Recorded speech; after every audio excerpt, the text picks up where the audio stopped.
आजची गोष्ट आहे एकमेकांसोबत. एका बागेत आंब्याचं आणि अंजिराचं झाड होतं.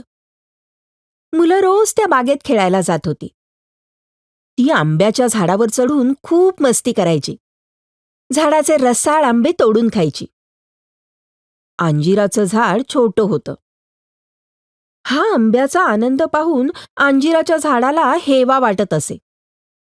ते थोड्या थोड्या गोष्टींसाठी चिडचिड करायचं. त्यामुळे त्या झाडावर कोणीच चढायचं नाही. तसंच कोणताही पक्षीसुद्धा आपलं घरटं त्या झाडावर बांधायचं नाही. अंजिराची फळं पिकायची आणि खाली पडायची. मुलं सुद्धा अंजिराच्या झाडापासून दूरच राहत असत.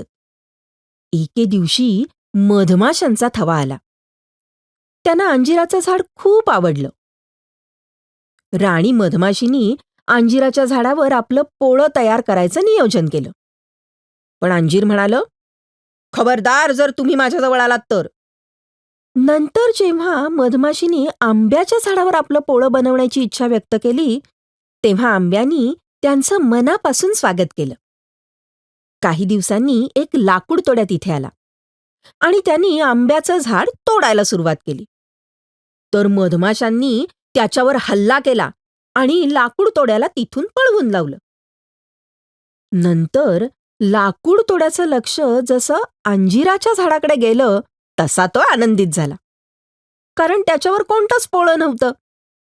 लाकूड तोड्यांनी अंजिराचं झाड तोडायला सुरुवात केली.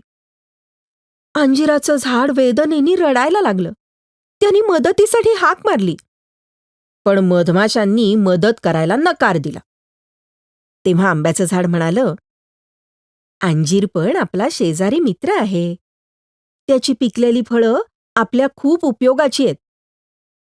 हे ऐकल्यावर मधमाशांनी लाकूड तोड्यावर हमला केला. लाकूड तोड्या तिथून पळून गेला. आता अंजिराने विचार केला, सर्वांसोबत मैत्री करायला पाहिजे. एकत्र राहणं कधीही चांगलंच असतं. आहे की नाही गोष्ट मजेशीर? सांगा बरं, मुलं रोज खेळायला कुठे जात होती? अंजिराचं झाड थोड्या थोड्या गोष्टींसाठी प्रत्येक वेळी का चिडायचं? राणी मधमाशीचं काय नियोजन होतं? मधमाशांनी लाकूड तोड्यावर हमला का बरं केला?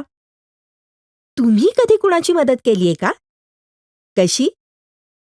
ती घटना तुमच्या शब्दात गोष्टी रूपात रेकॉर्ड करा आणि तुमच्या प्रिय शिक्षकाला पाठवा.